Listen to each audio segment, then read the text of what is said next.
Председатель Комитета по природным ресурсам, природопользованию и экологии Госсовета Коми Александр Попов призвал жителей Коми посетить международную выставку «Россия», где будут представлены достижения всех регионов. Сам Александр Попов родился, вырос и работает в Коми, но успел объездить все уголки нашей необъятной страны. Кольский полуостров, Камчатка, Курилы, Дагестан, Калининград, Сибирь. Везде своя культура, традиции и обычаи, но все это одна наша общая родина. И каждый раз, когда я оказывался в новом месте, я говорил: спасибо, родная, спасибо, что ты есть, спасибо, что ты такая.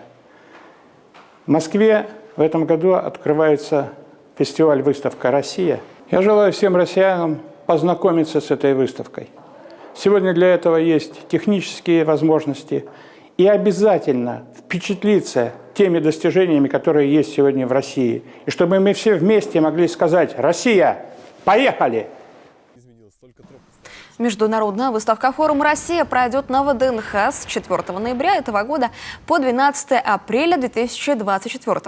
Мероприятие посвящено достижениям российских регионов.